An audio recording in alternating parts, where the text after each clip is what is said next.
ಎಲ್ಲರಿಗೂ ನಮಸ್ಕಾರ. ನವಚೇತನ ಎಜುಕೇಷನ್ ಚಾನಲ್ಗೆ ಎಲ್ಲರಿಗೂ ಸ್ವಾಗತ. ಇವತ್ತಿನ ಸೆಷನ್ನಲ್ಲಿ ನಾವು ಪ್ರಚಲಿತ ವಿದ್ಯಮಾನ ಮತ್ತು ಸಾಮಾನ್ಯ ಅಧ್ಯಯನಕ್ಕೆ ಸಂಬಂಧಪಟ್ಟಂತೆ ಪ್ರಮುಖ 40 ಪ್ರಶ್ನೋತ್ತರಗಳನ್ನು ವಿಶ್ಲೇಷಣೆ ಮಾಡ್ತಾ ಹೋಗೋಣ.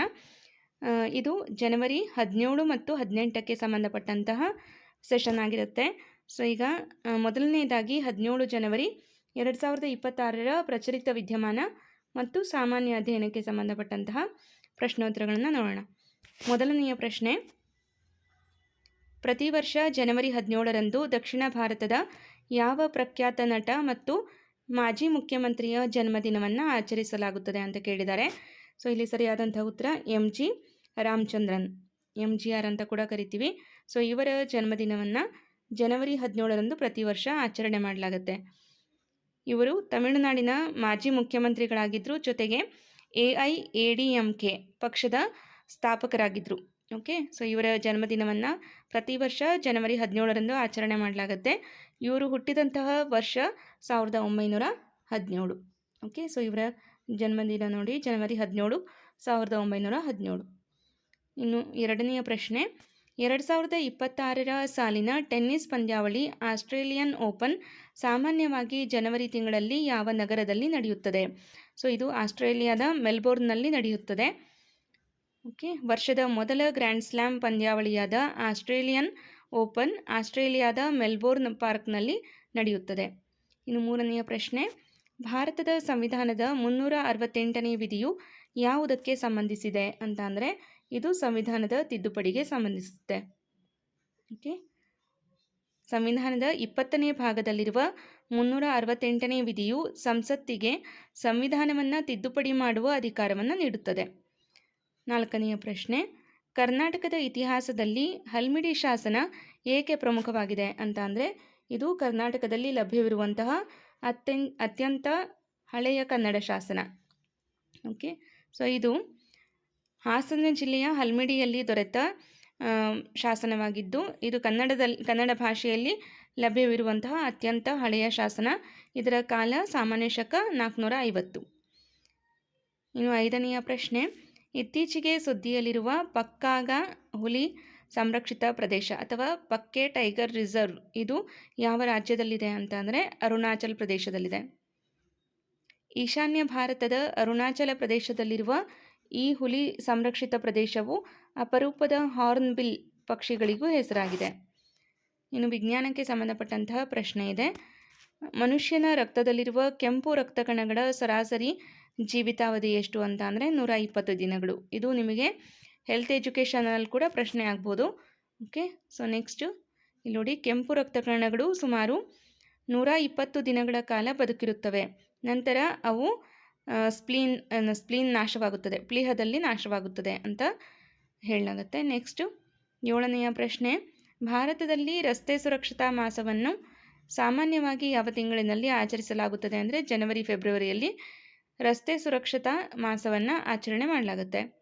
ರಸ್ತೆ ಸುರಕ್ಷತೆಯ ಬಗ್ಗೆ ಅರಿವು ಮೂಡಿಸಲು ಜನವರಿ ಮಧ್ಯಭಾಗದಿಂದ ಫೆಬ್ರವರಿ ಮಧ್ಯಭಾಗದವರೆಗೆ, ಸಾಮಾನ್ಯವಾಗಿ ಜನವರಿ 15ರಿಂದ ಫೆಬ್ರವರಿ 14ರವರೆಗೆ ಈ ಒಂದು ರಸ್ತೆ ಸುರಕ್ಷತಾ ಮಾಸವನ್ನು ಆಚರಣೆ ಮಾಡಲಾಗುತ್ತೆ. ಓಕೆ, ಸೊ ಇದರ ಉದ್ದೇಶ ರಸ್ತೆ ಸುರಕ್ಷತೆಯ ಬಗ್ಗೆ ಅರಿವು ಮೂಡಿಸೋದಾಗಿರುತ್ತೆ. ನೆಕ್ಸ್ಟು 8ನೆಯ ಪ್ರಶ್ನೆ, ಇತ್ತೀಚೆಗೆ ವಿಶ್ವ ಆರ್ಥಿಕ ವೇದಿಕೆ ಬಿಡುಗಡೆ ಮಾಡಿದ ವರದಿಯ ಪ್ರಕಾರ ಜಾಗತಿಕ ಅಪಾಯಗಳಲ್ಲಿ ಪ್ರಮುಖವಾದದ್ದು ಯಾವುದು ಅಂದರೆ ತಪ್ಪು ಮಾಹಿತಿ ಮತ್ತು ತಪ್ಪು ದಾರಿಗೆಳೆಯುವಿಕೆ. ಇದು ವಿಶ್ವ ಆರ್ಥಿಕ ವೇದಿಕೆಯ ಪ್ರಕಾರ ಜಾಗತಿಕ ಅಪಾಯಗಳಲ್ಲಿ ಪ್ರಮುಖವಾದದ್ದು. ಓಕೆ, ತಪ್ಪು ಮಾಹಿತಿ ಮತ್ತು ತಪ್ಪು ದಾರಿಗೆಳೆಯುವಿಕೆ. Okay, misinformation and disinformation. AI ಯುಗದಲ್ಲಿ ತಪ್ಪು ಮಾಹಿತಿ ಹರಡುವುದು ಅಲ್ಪಾವಧಿಯ ಜಾಗತಿಕ ಅಪಾಯಗಳಲ್ಲಿ ಅಗ್ರಸ್ಥಾನದಲ್ಲಿದೆ ಎಂದು WEF ವರದಿ ಮಾಡಿದೆ. ನೆಕ್ಸ್ಟು 9ನೆಯ ಪ್ರಶ್ನೆ, ಕರ್ನಾಟಕದಲ್ಲಿ ಹರಿಯುವ ಕೃಷ್ಣಾ ನದಿಯ ಪ್ರಮುಖ ಉಪನದಿ ಯಾವುದು ಅಂತ ಅಂದರೆ ತುಂಗಭದ್ರಾ. ತುಂಗಭದ್ರಾ ನದಿಯು ಕೃಷ್ಣಾ ನದಿಯ ಅತಿ ದೊಡ್ಡ ಉಪನದಿಯಾಗಿದೆ. ಇದು ತೆಲಂಗಾಣದಲ್ಲಿ ಕೃಷ್ಣಾ ನದಿಯನ್ನು ಕೂಡುತ್ತದೆ. ಇನ್ನು 10ನೆಯ ಪ್ರಶ್ನೆ, 1942ರಲ್ಲಿ ಕ್ವಿಟ್ ಇಂಡಿಯಾ ಚಳವಳಿಯ ಸಮಯದಲ್ಲಿ ಗಾಂಧೀಜಿಯವರು ನೀಡಿದ ಪ್ರಸಿದ್ಧ ಘೋಷಣೆ ಯಾವುದು ಅಂದರೆ ಡೂ ಆರ್ ಡೈ, ಮಾಡು ಇಲ್ಲವೇ ಮಡಿ. ಗಾಂಧೀಜಿಯವರು 1942 ಆಗಸ್ಟ್ 8ರಂದು ಮುಂಬೈನಲ್ಲಿ ನಡೆದ ಅಧಿವೇಶನದಲ್ಲಿ ಬ್ರಿಟಿಷರ ವಿರುದ್ಧ ಹೋರಾಡಲು ಮಾಡು ಇಲ್ಲವೇ ಮಡಿ ಎಂದು ಕರೆ ನೀಡಿದರು. ಇನ್ನು 11ನೆಯ ಪ್ರಶ್ನೆ, ಭಾರತದ ಯಾವ ರಾಜ್ಯವು ಅತಿ ಉದ್ದದ ಕರಾವಳಿಯನ್ನು ಹೊಂದಿದೆ ಅಂದರೆ ಗುಜರಾತ್. ಸುಮಾರು 1600 ಕಿಲೋಮೀಟರ್ ಉದ್ದದ ಕರಾವಳಿಯನ್ನು ಹೊಂದುವ ಮೂಲಕ ಗುಜರಾತ್ ಭಾರತದಲ್ಲಿ ಅತಿ ಉದ್ದದ ಕರಾವಳಿ ಹೊಂದಿರುವ ರಾಜ್ಯವಾಗಿದೆ. ಓಕೆ, ಸೊ ನೆಕ್ಸ್ಟು 12ನೆಯ ಪ್ರಶ್ನೆ, ಪ್ರಸ್ತುತ ಭಾರತದ ವಿದೇಶಾಂಗ ಸಚಿವರು ಯಾರು ಅಂತ ಅಂದರೆ doctor S Jaishankar. Doctor S Jaishankar ಅವರು ಪ್ರಸ್ತುತ ಭಾರತದ ವಿದೇಶಾಂಗ ಸಚಿವರಾಗಿದ್ದಾರೆ. ನೆಕ್ಸ್ಟು ಸೊ ಇಲ್ಲಿ ನೋಡಿ, ಮಾಜಿ ರಾಜತಾಂತ್ರಿಕ ಅಧಿಕಾರಿ doctor Subrahmanyam Jaishankar, doctor S Jaishankar ಅಂತಲೂ ಇರುತ್ತೆ, ಆಪ್ಷನ್ಸಲ್ಲಿ ನೋಡ್ಕೊಳ್ಬೇಕಾಗತ್ತೆ. ಓಕೆ, ಸೊ ಅವರು ಪ್ರಸ್ತುತ ಭಾರತದ ವಿದೇಶಾಂಗ ಸಚಿವರಾಗಿದ್ದಾರೆ. ವಿಜ್ಞಾನಕ್ಕೆ ಸಂಬಂಧಪಟ್ಟಂತಹ ಪ್ರಶ್ನೆ, ವಜ್ರವು ಅತ್ಯಂತ ಕಠಿಣವಾಗಿರಲು ಕಾರಣವೇನು ಅಂತ ಅಂದರೆ ಅದರ ಚತುರ್ಮುಖೀಯ ರಚನೆಯಿಂದಾಗಿ ವಜ್ರವು ಅತಿ ಕಠಿಣವಾಗಿರುತ್ತೆ. ಓಕೆ, ಸೊ ಇಲ್ಲಿ ವಜ್ರದಲ್ಲಿ ಇಂಗಾಲದ ಪರಮಾಣುಗಳು ಬಲವಾದ ಕೋವಿಲೆನ್ಸಿ ಬಂಧಗಳಿಂದ ಚತುರ್ಮುಖೀಯ ಆಕೃತಿಯಲ್ಲಿ ಜೋಡಣೆಯಾಗಿರುವುದರಿಂದ ಅದು ಪ್ರಕೃತಿಯಲ್ಲಿ ಅತಿ ಕಠಿಣ ವಸ್ತುವಾಗಿದೆ. ಓಕೆ, ಸೊ ನೆಕ್ಸ್ಟು 14ನೆಯ ಪ್ರಶ್ನೆ, ಇತಿಹಾಸಕ್ಕೆ ಸಂಬಂಧಪಟ್ಟಂತಹ ಪ್ರಶ್ನೆ ಇದೆ. ಕರ್ನಾಟಕದ ವಿಜಯಪುರದಲ್ಲಿರುವಂತಹ ಐತಿಹಾಸಿಕ ಸ್ಮಾರಕ ಗೋಲ್ ಗುಂಬಜ್ ಅನ್ನು ನಿರ್ಮಿಸಿದವರು ಯಾರು ಅಂತ ಅಂದರೆ ಮೊಹಮ್ಮದ್ ಆದಿಲ್ ಶಾ. ವಿಶ್ವದ 2ನೇ ಅತಿ ದೊಡ್ಡ ಗುಮ್ಮಟವಾದ ಗೋಲ್ ಗುಂಬಜನ್ನು ಮೊಹಮ್ಮದ್ ಆದಿಲ್ ಶಾ ನಿರ್ಮಿಸಿದನು. ಇದು ಪಿಸುಗುಟ್ಟುವ ಗ್ಯಾಲರಿಗೆ ಪ್ರಸಿದ್ಧವಾಗಿದೆ. ಇನ್ನು 15ನೆಯ ಪ್ರಶ್ನೆ, ಇತ್ತೀಚೆಗೆ ಕಚ್ಚಾ ತೈಲ ಆಮದಿನ ಮೇಲೆ ಭಾರತವು ಯಾವ ದೇಶದ ಮೇಲಿನ ಅವಲಂಬನೆಯನ್ನು ತಗ್ಗಿಸಲು ಪರ್ಯಾಯ ಮಾರ್ಗಗಳನ್ನು ಹುಡುಕುತ್ತಿದೆ ಅಂತ ಅಂದರೆ ರಷ್ಯಾ. ಓಕೆ, ಸೊ ಇಲ್ಲಿ ನೋಡಿ, ಉಕ್ರೇನ್ ಯುದ್ಧದ ನಂತರ ರಷ್ಯಾದಿಂದ ಅಗ್ಗದ ತೈಲ ಖರೀದಿಸುತ್ತಿದ್ದರೂ ಪೂರೈಕೆ ಅಸ್ಥಿರತೆ ಮತ್ತು ಪಾವತಿ ಸಮಸ್ಯೆಗಳಿಂದಾಗಿ ಭಾರತವು ಪಶ್ಚಿಮ ಏಷ್ಯಾ ಮತ್ತು ಇತರ ದೇಶಗಳತ್ತ ನೋಡುತ್ತಿದೆ.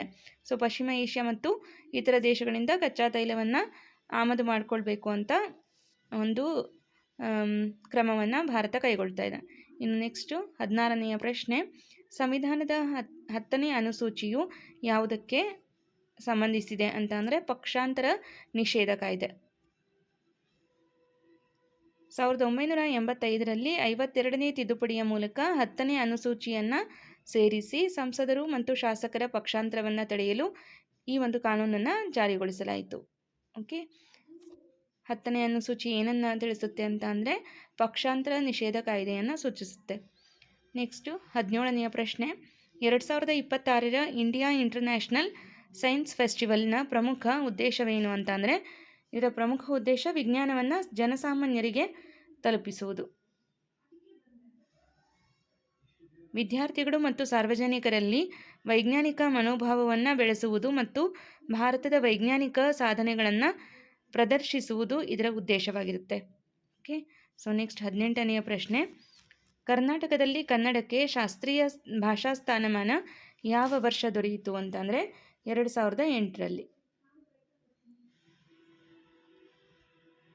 2008ರಲ್ಲಿ ಕೇಂದ್ರ ಸರ್ಕಾರವು ಕನ್ನಡ ಮತ್ತು ತೆಲುಗು ಭಾಷೆಗಳಿಗೆ ಶಾಸ್ತ್ರೀಯ ಸ್ಥಾನಮಾನವನ್ನು ನೀಡಿತು.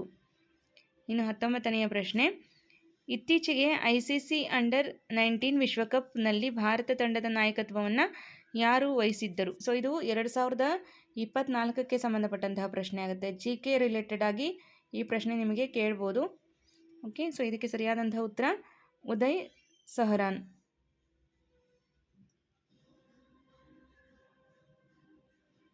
ಇಲ್ಲಿ ನೋಡಿ, 2024ರ ಅಂಡರ್-19 ವಿಶ್ವಕಪ್ನಲ್ಲಿ ಉದಯ್ ಸಹರಾನ್ ಅವರು ಭಾರತ ತಂಡವನ್ನು ಮುನ್ನಡೆಸಿದ್ದರು. ಸೊ ಇದು 17 ಜನವರಿ 2026ಕ್ಕೆ ಸಂಬಂಧಪಟ್ಟಂತಹ ಕೊನೆಯ ಪ್ರಶ್ನೆ. ಜಪಾನ್ ದೇಶದ ಕರೆನ್ಸಿ ಯಾವುದು ಅಂತ ಅಂದರೆ ಯೆನ್. ಓಕೆ, ಸೊ ಇಲ್ಲಿ ಪ್ರಮುಖ ದೇಶಗಳು ಮತ್ತು ಅದರ ರಾಜಧಾನಿ ಕುರಿತಾಗಿ ಕೇಳ್ಬೋದು, ಅಥವಾ ಅದರ ಕರೆನ್ಸಿ ಕುರಿತಾಗಿ ಈ ರೀತಿ ಸಿಂಗಲ್ ಲೈನಲ್ಲಾದರೂ ಕೇಳ್ಬೋದು, ಅಥವಾ ಹೊಂದಿಸಿ ಬರೆಯಿರಿ ರೀತಿಯಲ್ಲಾದರೂ ಕೇಳ್ಬೋದು. ಒಂದು ಕಡೆ ದೇಶದ ಹೆಸರುಗಳು, ಅನಂತರ ಇನ್ನೊಂದು ಕಡೆ ಕರೆನ್ಸಿಯನ್ನಾದರೂ ಕೊಟ್ಟು ಮ್ಯಾಚ್ ಮಾಡೋದಕ್ಕೆ ಕೇಳ್ತಾರೆ, ಅಥವಾ ಪ್ರಮುಖ 4 ದೇಶಗಳ ಹೆಸರನ್ನು ಕೊಟ್ಟು ಅದರ ರಾಜಧಾನಿಯನ್ನು ಕೊಟ್ಟು ಅದನ್ನು ಮ್ಯಾಚ್ ಮಾಡೋದಕ್ಕೆ ಕೊಡ್ಬೋದು. ಸೊ ಇದು ಜಿ ಕೆ ರಿಲೇಟೆಡ್ ಆಗಿ ಕೇಳುವಂಥ ಒಂದು ಕಾನ್ಸೆಪ್ಟ್ ಆಗಿರುತ್ತೆ. ಒಂದು ಸಲ ಇದನ್ನು ನೋಟ್ ಮಾಡಿಕೊಂಡು ಅಭ್ಯಾಸ ಮಾಡಿರಿ. ಈಗ ನೆಕ್ಸ್ಟು 18 ಜನವರಿ 2026ಕ್ಕೆ ಸಂಬಂಧಪಟ್ಟಂತಹ ಪ್ರಶ್ನೋತ್ತರಗಳನ್ನು ನೋಡೋಣ. ಭಾರತದಲ್ಲಿ ಜನವರಿ ತಿಂಗಳಲ್ಲಿ ಆಚರಿಸಲಾಗುವ ಪಲ್ಸ್ ಪೋಲಿಯೋ ಅಭಿಯಾನದ ಪ್ರಮುಖ ಘೋಷವಾಕ್ಯ ಯಾವುದು ಅಂತ ಅಂದರೆ 2 ಹನಿ ಜೀವನಕ್ಕಾಗಿ. ಓಕೆ, 2 ಹನಿ ಜೀವನಕ್ಕಾಗಿ, ದೋ ಬೂಂದ್ ಜಿಂದಗಿ ಕಿ ಅಂತ ಒಂದು ಘೋಷವಾಕ್ಯದೊಂದಿಗೆ ಪಲ್ಸ್ ಪೋಲಿಯೋ ಅಭಿಯಾನವನ್ನು ಹಮ್ಮಿಕೊಳ್ಳಲಾಗುತ್ತೆ. ಭಾರತವನ್ನು ಪೋಲಿಯೋ ಮುಕ್ತಗೊಳಿಸುವ ಉದ್ದೇಶದಿಂದ 5 ವರ್ಷದೊಳಗಿನ ಮಕ್ಕಳಿಗೆ ಲಸಿಕೆ ಹಾಕುವ ಈ ಅಭಿಯಾನದ ಘೋಷವಾಕ್ಯ ದೋ ಬೂಂದ್ ಜಿಂದಗಿ ಕಿ, ಜೀವನಕ್ಕಾಗಿ 2 ಹನಿ ಅನ್ನುವಂಥ ಘೋಷವಾಕ್ಯವನ್ನು ಹೊಂದಿದೆ. ಇನ್ನು ಎರಡನೆಯ ಪ್ರಶ್ನೆ, ಇತ್ತೀಚಿನ ಗ್ಲೋಬಲ್ ಫೈರ್ ಪವರ್ ಇಂಡೆಕ್ಸ್ ವರದಿಯ ಪ್ರಕಾರ ವಿಶ್ವದ ಅತ್ಯಂತ ಶಕ್ತಿಶಾಲಿ ಸೇನೆಗಳ ಪಟ್ಟಿಯಲ್ಲಿ ಭಾರತದ ಸ್ಥಾನವೇನು ಅಂತ ಕೇಳಿದ್ದಾರೆ. 4ನೆಯ ಸ್ಥಾನದಲ್ಲಿದೆ. ಸೊ ಇದು ಕಳೆದ ಸೆಷನ್ನಲ್ಲಿ ಕೂಡ ಪ್ರಶ್ನೆ ಕೇಳಿದ್ದೆ. ಅಮೆರಿಕ, ರಷ್ಯಾ, ಚೀನಾ ನಂತರ ಭಾರತವು ವಿಶ್ವದ 4ನೇ ಅತ್ಯಂತ ಶಕ್ತಿಶಾಲಿ ಸೇನೆಯನ್ನು ಹೊಂದಿದೆ ಎಂದು ವರದಿಗಳು ತಿಳಿಸುತ್ತವೆ. ನೆಕ್ಸ್ಟ್ 3ನೆಯ ಪ್ರಶ್ನೆ, ಕರ್ನಾಟಕದ ಯಾವ ನದಿಯು ಉಂಚಳ್ಳಿ ಜಲಪಾತವನ್ನು ಸೃಷ್ಟಿಸುತ್ತದೆ ಅಂದರೆ ಅಘನಾಶಿನಿ. ಓಕೆ, ಸೊ ಅಘನಾಶಿನಿ ನದಿಯಿಂದ ಉಂಚಳ್ಳಿ ಜಲಪಾತ ಸೃಷ್ಟಿಯಾಗುತ್ತೆ. ಇದು ಉತ್ತರ ಕನ್ನಡ ಜಿಲ್ಲೆಯ ಸಿರ್ಸಿ ಬಳಿ ಅಘನಾಶಿನಿ ನದಿಯು ಉಂಚಳ್ಳಿ ಜಲಪಾತವನ್ನು ಸೃಷ್ಟಿಸುತ್ತದೆ. ಇದನ್ನು ಲಶಿಂಗ್ಟನ್ ಫಾಲ್ಸ್ ಅಂತ ಕೂಡ ಕರೆಯಲಾಗುತ್ತೆ. 4ನೆಯ ಪ್ರಶ್ನೆ, ಸಂವಿಧಾನದ 44ನೇ ವಿಧಿಯು ಯಾವುದಕ್ಕೆ ಸಂಬಂಧಿಸಿದೆ ಅಂತ ಕೇಳಿದ್ದಾರೆ. ಸೊ ಇಲ್ಲಿ ಸಂವಿಧಾನದ 44ನೇ ವಿಧಿಯು ಏಕರೂಪ ನಾಗರಿಕ ಸಮಿತಿಯ ಕುರಿತಾಗಿ ತಿಳಿಸುತ್ತೆ. ರಾಜ್ಯ ನಿರ್ದೇಶಕ ತತ್ವಗಳಲ್ಲಿ ಬರುವ ವಿಧಿ 44 ದೇಶದಾದ್ಯಂತ ಎಲ್ಲ ನಾಗರಿಕರಿಗೆ ಏಕರೂಪ ನಾಗರಿಕ ಸಂಹಿತೆ ಜಾರಿಗೆ ತರಲು ತಿಳಿಸುತ್ತದೆ. ವಿಜ್ಞಾನಕ್ಕೆ ಸಂಬಂಧಪಟ್ಟಂತಹ ಪ್ರಶ್ನೆ, ಆಪ್ಟಿಕಲ್ ಫೈಬರ್ ಯಾವ ತತ್ವದ ಮೇಲೆ ಕಾರ್ಯನಿರ್ವಹಿಸುತ್ತದೆ ಅಂತ ಅಂದರೆ ಬೆಳಕಿನ ಸಂಪೂರ್ಣ ಆಂತರಿಕ ಪ್ರತಿಫಲನ. ಓಕೆ, ಟೋಟಲ್ ಇಂಟರ್ನಲ್ ರಿಫ್ಲೆಕ್ಷನ್ ಅನ್ನುವಂತಹ ತತ್ವದ ಮೇಲೆ ಈ ಆಪ್ಟಿಕಲ್ ಫೈಬರ್ಗಳು ಕಾರ್ಯವನ್ನು ನಿರ್ವಹಿಸುತ್ತದೆ.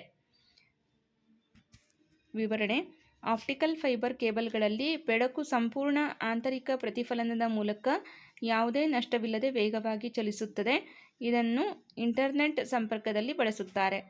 ಓಕೆ, ಸೊ ನೆಕ್ಸ್ಟು, ಭಾರತದ ಯಾವ ರಾಷ್ಟ್ರೀಯ ಉದ್ಯಾನವನದಲ್ಲಿ ಚೀತಾಗಳನ್ನು ಮರುಪರಿಚಯಿಸಲಾಗಿದೆ ಅಂತ ಕೇಳಿದರೆ ಸರಿಯಾದಂತಹ ಉತ್ತರ ಕೂನೋ ರಾಷ್ಟ್ರೀಯ ಉದ್ಯಾನವನ.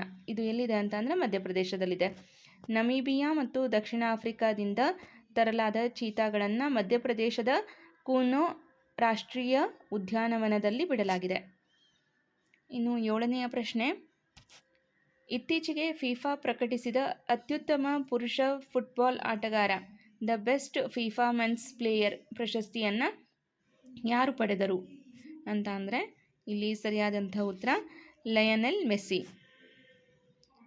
ಅರ್ಜೆಂಟೀನಾದ ನಾಯಕ ಲಯನೆಲ್ ಮೆಸ್ಸಿ ಅವರು ಮತ್ತೊಮ್ಮೆ ಫಿಫಾದ ಅತ್ಯುತ್ತಮ ಆಟಗಾರ ಪ್ರಶಸ್ತಿಗೆ ಭಾಜನವಾಗಿದ್ದಾರೆ. ನೆಕ್ಸ್ಟು 8ನೆಯ ಪ್ರಶ್ನೆ, ಇತಿಹಾಸಕ್ಕೆ ಸಂಬಂಧಪಟ್ಟಂತೆ ಫಾರ್ವರ್ಡ್ ಬ್ಲಾಕ್ ಪಕ್ಷವನ್ನು ಸ್ಥಾಪಿಸಿದವರು ಯಾರು ಅಂದರೆ ಸುಭಾಷ್ ಚಂದ್ರ ಬೋಸ್. ಕಾಂಗ್ರೆಸ್ನಿಂದ ಹೊರಬಂದ ನಂತರ ಸುಭಾಷ್ ಚಂದ್ರ ಬೋಸ್ ಅವರು 1939ರಲ್ಲಿ ಫಾರ್ವರ್ಡ್ ಬ್ಲಾಕ್ ಪಕ್ಷವನ್ನು ಸ್ಥಾಪಿಸಿದರು. ಜನವರಿ 23ರಂದು ಅವರ ಜನ್ಮದಿನ. ಇದನ್ನು ನಾವು ಪರಾಕ್ರಮ್ ದಿವಸ್ ಅಂತ ಆಚರಣೆ ಮಾಡ್ತೀವಿ. ಓಕೆ, ಸೊ ಈಗ ನಮಗೆ ಜಿ ಕೆಯಲ್ಲಿ ಹಿಸ್ಟ್ರಿ ರಿಲೇಟೆಡ್ ಆಗು ಪ್ರಶ್ನೆ ಕೇಳ್ಬೋದು, ಮತ್ತು ವಿಜ್ಞಾನಕ್ಕೆ ಸಂಬಂಧಪಟ್ಟಂತಹ ಪ್ರಶ್ನೋತ್ತರಗಳನ್ನಾದರೂ ಕೇಳ್ಬೋದು. ಓಕೆ, ಇನ್ನು 9ನೆಯ ಪ್ರಶ್ನೆ, ಸಂವಿಧಾನದ 73ನೇ ತಿದ್ದುಪಡಿ ಕಾಯ್ದೆ ಯಾವುದಕ್ಕೆ ಸಂಬಂಧಿಸಿದೆ ಅಂತ ಅಂದರೆ ಪಂಚಾಯತ್ ರಾಜ್ ವ್ಯವಸ್ಥೆಯ ಕುರಿತಾಗಿ ತಿಳಿಸುತ್ತೆ. ಓಕೆ, ಗ್ರಾಮೀಣ ಸ್ಥಳೀಯ ಆಡಳಿತಗಳಿಗೆ ಸಾಂವಿಧಾನಿಕ ಸ್ಥಾನಮಾನ ನೀಡಲು 73ನೇ ತಿದ್ದುಪಡಿ ತರಲಾಯಿತು. ಇನ್ನು 10ನೆಯ ಪ್ರಶ್ನೆ, ಇತ್ತೀಚೆಗೆ ಯಾವ ರಾಜ್ಯದಲ್ಲಿ ಅಂತಾರಾಷ್ಟ್ರೀಯ ಬಲೂನ್ ಫೆಸ್ಟಿವಲ್ ನಡೆಯಿತು ಅಂತ ಅಂದರೆ ತಮಿಳುನಾಡಿನ ಪೊಲ್ಲಾಚಿ ಅನ್ನುವಲ್ಲಿ ಈ ಒಂದು ಅಂತಾರಾಷ್ಟ್ರೀಯ ಬಲೂನ್ ಫೆಸ್ಟಿವಲ್ ನಡೆಯಿತು. ತಮಿಳುನಾಡಿನ ಪೊಲ್ಲಾಚಿ ಅಂತಾರಾಷ್ಟ್ರೀಯ ಬಲೂನ್ ಉತ್ಸವವನ್ನು ಆಯೋಜಿಸಲಾಗಿತ್ತು. ಇದು ಪ್ರವಾಸೋದ್ಯಮವನ್ನು ಉತ್ತೇಜಿಸುತ್ತದೆ. ಇನ್ನು 11ನೆಯ ಪ್ರಶ್ನೆ, ಕರ್ನಾಟಕದ ಬಾದಾಮಿ ಚಾಲುಕ್ಯರ ಪ್ರಸಿದ್ಧ ದೊರೆ ಇಮ್ಮಡಿ ಪುಲಕೇಶಿ ಯಾರನ್ನು ಸೋಲಿಸಿದ್ದನು ಅಂತ ಅಂದರೆ ಹರ್ಷವರ್ಧನನನ್ನು ಸೋಲಿಸಿದ್ದನು. ಉತ್ತರ ಭಾರತದ ಪ್ರಬಲ ದೊರೆ ಹರ್ಷವರ್ಧನನು ದಕ್ಷಿಣಕ್ಕೆ ದಂಡೆತ್ತಿ ಬಂದಾಗ ನರ್ಮದಾ ನದಿ ತೀರದಲ್ಲಿ ಇಮ್ಮಡಿ ಪುಲಕೇಶಿಯು ಹರ್ಷವರ್ಧನನನ್ನು ಸೋಲಿಸ್ತಾನೆ. ಇದನ್ನು ಐಹೊಳೆ ಶಾಸನವು ತಿಳಿಸುತ್ತದೆ. 12ನೆಯ ಪ್ರಶ್ನೆ, ಪ್ರಧಾನಮಂತ್ರಿಯವರು ಇತ್ತೀಚೆಗೆ ಪ್ರಾರಂಭಿಸಿದ ಪ್ರಧಾನಮಂತ್ರಿ ಸೂರ್ಯೋದಯ ಯೋಜನೆ ಯಾವುದಕ್ಕೆ ಸಂಬಂಧಿಸಿದೆ ಅಂತ ಪ್ರಶ್ನೆ ಕೇಳಿದ್ದಾರೆ. ಸೊ ಇಲ್ಲಿ ರೂಫ್ ಟಾಪ್ ಸೋಲಾರ್ ಅಂದರೆ ಮನೆಗಳ ಮೇಲಿನ ಸೌರಫಲಕ ಅನ್ನೋದು ಸರಿಯಾದ ಉತ್ತರ ಆಗುತ್ತೆ. ಹಾಗಂದರೆ ಏನು ಅಂತ ಇಲ್ಲಿ ವಿವರಣೆಯಲ್ಲಿ ನೋಡೋಣ. 1 ಕೋಟಿ ಮನೆಗಳ ಮೇಲೆ ಸೌರ ವಿದ್ಯುತ್ ಘಟಕ ಅಳವಡಿಸಿ ಉಚಿತ ವಿದ್ಯುತ್ ಒದಗಿಸುವಂತಹ ಯೋಜನೆ ಇದಾಗಿರುತ್ತೆ. ಓಕೆ, ಸೊ ಈ ಒಂದು ಯೋಜನೆಯ ಉದ್ದೇಶ ಏನು? 1 ಕೋಟಿ ಮನೆಗಳ ಮೇಲೆ ಸೌರ ವಿದ್ಯುತ್ ಘಟಕ ಅಂದರೆ ರೂಫ್ ಟಾಪ್ ಸೋಲಾರ್ ಅಳವಡಿಸಿ ಉಚಿತ ವಿದ್ಯುತ್ ಒದಗಿಸುವುದು ಈ ಒಂದು ಯೋಜನೆಯ ಉದ್ದೇಶ ಆಗಿರುತ್ತೆ. ಇನ್ನು ವಿಜ್ಞಾನಕ್ಕೆ ಸಂಬಂಧಪಟ್ಟಂತಹ ಪ್ರಶ್ನೆ, ಇರುಳು ಕುರುಡುತನ ಯಾವ ವಿಟಮಿನ್ ಕೊರತೆಯಿಂದ ಬರುತ್ತದೆ ಅಂತ ಅಂದರೆ vitamin A. Okay, so vitamin A retinol ಕೊರತೆಯಿಂದ ಕಣ್ಣಿನ ದೃಷ್ಟಿ ಮಂಜಾಗುತ್ತದೆ ಮತ್ತು ಇರುಳು ಕುರುಡುತನ ಉಂಟಾಗುತ್ತದೆ. ಸೊ ವಿಟಮಿನ್ ಎ ನಮಗೆ ಹೆಚ್ಚಾಗಿ ಸಿಗಬೇಕು ಅಂತ ಅಂದರೆ ಕ್ಯಾರೆಟ್ ಮತ್ತು ಸೊಪ್ಪನ್ನು ಸೇವಿಸಬೇಕಾಗತ್ತೆ. ಇನ್ನು 14ನೆಯ ಪ್ರಶ್ನೆ, ಭಾರತದ ಕೇಂದ್ರಾಡಳಿತ ಪ್ರದೇಶವಾದ ಲಕ್ಷದ್ವೀಪ ಇದರ ರಾಜಧಾನಿ ಯಾವುದು ಅಂತ ಅಂದರೆ ಕವರತ್ತಿ. ಓಕೆ, ಸೊ ಇದು ಯಾಕೆ ಪ್ರಶ್ನೆ ಆಗಿದೆ ಅಂದರೆ ಈಗ ಇತ್ತೀಚೆಗೆ ಪ್ರವಾಸೋದ್ಯಮದಿಂದ ಸುದ್ದಿಯಲ್ಲಿರುವಂತಹ ಈ ಒಂದು ಲಕ್ಷದ್ವೀಪದ ರಾಜಧಾನಿಯನ್ನು ಕೇಳುವಂತಹ ಸಾಧ್ಯತೆ ಇರುತ್ತೆ. ಲಕ್ಷದ್ವೀಪದ ರಾಜಧಾನಿ ಕವರತ್ತಿ. ಇನ್ನು 15ನೆಯ ಪ್ರಶ್ನೆ, ಭಾರತದ 16ನೇ ಹಣಕಾಸು ಆಯೋಗದ ಅಧ್ಯಕ್ಷರಾಗಿ ಯಾರು ನೇಮಕಗೊಂಡಿದ್ದಾರೆ? ಇಲ್ಲಿ ಸರಿಯಾದಂಥ ಉತ್ತರ ಅರವಿಂದ್ ಪನಗಾರಿಯಾ. ನೀತಿ ಆಯೋಗದ ಮಾಜಿ ಉಪಾಧ್ಯಕ್ಷರಾದ ಅರವಿಂದ್ ಪನಗಾರಿಯಾ ಅವರನ್ನು 16ನೇ ಹಣಕಾಸು ಆಯೋಗದ ಅಧ್ಯಕ್ಷರನ್ನಾಗಿ ಕೇಂದ್ರ ಸರ್ಕಾರ ನೇಮಿಸಿದೆ. ಈ ಆಯೋಗವು 2026ರಿಂದ 2031ರವರೆಗೆ ಕೇಂದ್ರ ಮತ್ತು ರಾಜ್ಯಗಳ ನಡುವಿನ ತೆರಿಗೆ ಹಂಚಿಕೆ ಸೂತ್ರವನ್ನು ಶಿಫಾರಸು ಮಾಡಲಿದೆ. ಇನ್ನು 16ನೆಯ ಪ್ರಶ್ನೆ, ಇತ್ತೀಚೆಗೆ ಅಂದರೆ 2025ರಲ್ಲಿ ಈ ಒಂದು ಭಾರತೀಯ ಅಂತಾರಾಷ್ಟ್ರೀಯ ವಿಜ್ಞಾನ ಉತ್ಸವ ಎಲ್ಲಿ ನಡೆಯಿತು ಅಂತ ಪ್ರಶ್ನೆಯಾಗಿದೆ. ಹರಿಯಾಣದ ಫರೀದಾಬಾದ್ನಲ್ಲಿ ನಡೆದಿತ್ತು. ಓಕೆ, ಸೊ ಹಾಗಾದರೆ 2026ರ ಭಾರತೀಯ ಅಂತಾರಾಷ್ಟ್ರೀಯ ವಿಜ್ಞಾನ ಉತ್ಸವ ಪುಣೆಯಲ್ಲಿ ನಡೆದಿದೆ. ಓಕೆ, ಜನವರಿ 10-11ಕ್ಕೆ ಅಂದ್ಕೊಳ್ತೀನಿ ಡೇಟು. ಸೊ 2026ರದ್ದು ಕೇಳಿದರೆ ಪುಣೆ, 2025ರದ್ದು ಕೇಳಿದರೆ ಹರಿಯಾಣದ ಫರೀದಾಬಾದ್. ಸೊ ಇದರ ಥೀಮ್ ಏನು ಅಂದರೆ 2025ರದ್ದು ವಿಜ್ಞಾನ್ ಸೇ ಸಮೃದ್ಧಿ ಫಾರ್ ಆತ್ಮನಿರ್ಭರ್ ಭಾರತ್ ಅನ್ನೋದು ಇದರ ಥೀಮ್ ಆಗಿರುತ್ತೆ. ಹರಿಯಾಣದ ಫರೀದಾಬಾದ್ನಲ್ಲಿ ನಡೆದ ಈ ಉತ್ಸವವು ವಿಜ್ಞಾನ ಮತ್ತು ತಂತ್ರಜ್ಞಾನದಲ್ಲಿ ಭಾರತದ ಸಾಧನೆಗಳನ್ನು ಪ್ರದರ್ಶಿಸಿತು. ಇನ್ನು 17ನೆಯ ಪ್ರಶ್ನೆ, ಇಸ್ರೋ ಭವಿಷ್ಯದಲ್ಲಿ ಸ್ಥಾಪಿಸಲು ಉದ್ದೇಶಿಸಿರುವ ಸ್ವಂತ ಬಾಹ್ಯಾಕಾಶ ನಿಲ್ದಾಣದ ಹೆಸರೇನು ಅಂತ ಕೇಳಿದ್ದಾರೆ. ಸೊ ಇಲ್ಲಿ ಭಾರತೀಯ ಅಂತರಿಕ್ಷ ಸ್ಟೇಷನ್ ಅನ್ನುವಂತಹ ಹೆಸರಿನ ತನ್ನದೇ ಆದಂತಹ ಒಂದು ಸ್ವಂತ ಬಾಹ್ಯಾಕಾಶ ನಿಲ್ದಾಣವನ್ನು ಸ್ಥಾಪಿಸುವಂತಹ ಉದ್ದೇಶವನ್ನು ಇಸ್ರೋ ಹೊಂದಿದೆ. ಓಕೆ, ಸೊ ಇಲ್ಲಿ ವಿವರಣೆ ನೋಡ್ರಿ. ಇಸ್ರೋ 2035ರ ವೇಳೆಗೆ ಭಾರತೀಯ ಅಂತರಿಕ್ಷ ಸ್ಟೇಷನ್ ಎಂಬ ಸ್ವಂತ ಬಾಹ್ಯಾಕಾಶ ನಿಲ್ದಾಣವನ್ನು ಸ್ಥಾಪಿಸುವ ಗುರಿಯನ್ನು ಹೊಂದಿದೆ. ಭಾರತದಲ್ಲಿ ರಾಷ್ಟ್ರೀಯ ಮತದಾರರ ದಿನವನ್ನು ಯಾವಾಗ ಆಚರಣೆ ಮಾಡಲಾಗುತ್ತೆ ಅಂತ ಕೇಳಿದ್ದಾರೆ. ಸರಿಯಾದಂಥ ಉತ್ತರ ಜನವರಿ 25. ಭಾರತೀಯ ಚುನಾವಣಾ ಆಯೋಗ ಸ್ಥಾಪನೆಯಾದ ದಿನದ ನೆನಪಿಗಾಗಿ ಪ್ರತಿ ವರ್ಷ ಜನವರಿ 25ರಂದು ರಾಷ್ಟ್ರೀಯ ಮತದಾರರ ದಿನವನ್ನು ಆಚರಣೆ ಮಾಡಲಾಗುತ್ತೆ. 19ನೆಯ ಪ್ರಶ್ನೆ, ವಿಶ್ವಪ್ರಸಿದ್ಧ ಅಜಂತಾ ಮತ್ತು ಎಲ್ಲೋರಾ ಗುಹೆಗಳು ಭಾರತದ ಯಾವ ರಾಜ್ಯದಲ್ಲಿವೆ ಅಂತ ಕೇಳಿದ್ದಾರೆ. ಸರಿಯಾದ ಉತ್ತರ ಮಹಾರಾಷ್ಟ್ರ. ಮಹಾರಾಷ್ಟ್ರದ ಔರಂಗಾಬಾದ್, ಈಗಿನ ಛತ್ರಪತಿ ಸಂಭಾಜಿನಗರ ಅಂತ ಕರಿತೀವಿ, ಈ ಒಂದು ಜಿಲ್ಲೆಯಲ್ಲಿ ಅಜಂತಾ ಮತ್ತು ಎಲ್ಲೋರಾ ಗುಹೆಗಳಿವೆ. ಇವು ಯುನೆಸ್ಕೋ ಪಾರಂಪರೆಯ ತಾಣಗಳಾಗಿವೆ. ಸೊ ಕೊನೆಯ ಪ್ರಶ್ನೆ, ಇತ್ತೀಚೆಗೆ ಸುದ್ದಿಯಲ್ಲಿರುವ ಕ್ಯಾಚ್ ದಿ ರೈನ್ ಅಭಿಯಾನ ಯಾವುದಕ್ಕೆ ಸಂಬಂಧಪಡುತ್ತೆ ಅಂತ ಅಂದರೆ ಮಳೆ ನೀರು ಕೊಯ್ಲಿಗೆ ಸಂಬಂಧಪಡುತ್ತೆ. ಓಕೆ, ಸೊ ಇಲ್ಲಿ ನೋಡಿ, ಜಲಶಕ್ತಿ ಸಚಿವಾಲಯದ ನ್ಯಾಷನಲ್ ವಾಟರ್ ಮಿಷನ್ ಅಡಿಯಲ್ಲಿ ಮಳೆ ನೀರನ್ನು ಸಂಗ್ರಹಿಸಲು ಮತ್ತು ಅಂತರ್ಜಲ ಮಟ್ಟ ಹೆಚ್ಚಿಸಲು ಈ ಒಂದು ಅಭಿಯಾನವನ್ನು ನಡೆಸಲಾಗುತ್ತದೆ. ಓಕೆ, ಕ್ಯಾಚ್ ದಿ ರೈನ್ ಅಭಿಯಾನ ಯಾವುದಕ್ಕೆ ಸಂಬಂಧಪಡುತ್ತೆ ಅಂತ ಅಂದರೆ ರೇನ್ ವಾಟರ್ ಹಾರ್ವೆಸ್ಟಿಂಗಿಗೆ ಸಂಬಂಧಪಡುತ್ತೆ. ಓಕೆ.